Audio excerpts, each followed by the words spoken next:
चुकी हैं।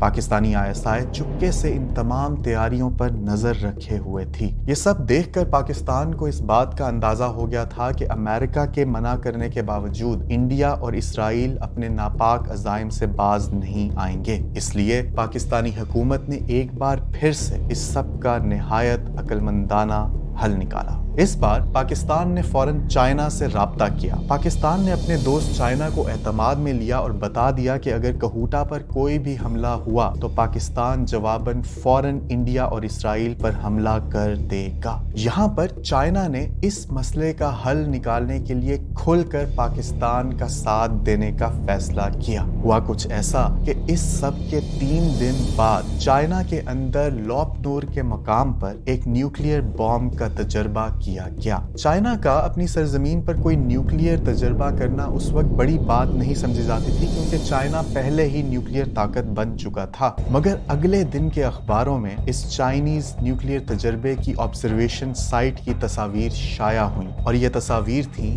पाकिस्तानी और चीनी हुकूमत का छुपा हुआ यक्का।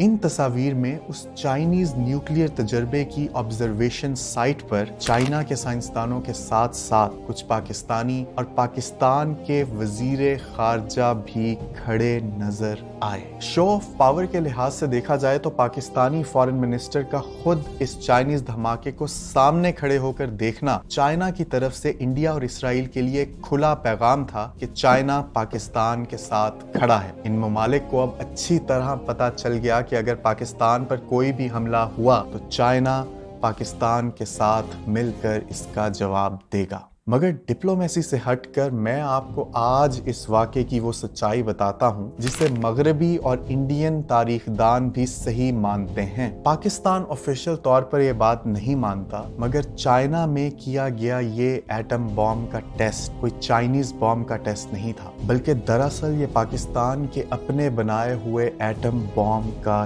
टेस्ट था। ये तजर्बा चाइनीज सरजमीन पर करके पाकिस्तान ने ना सिर्फ अपने दुश्मनों को अपनी ताकत दिखा दी, बल्कि चाइनीज बॉम्ब का नाम लगाकर मगरबी ममालिक की पाबंदियों और अमरीकी एड बंद होने के खतरे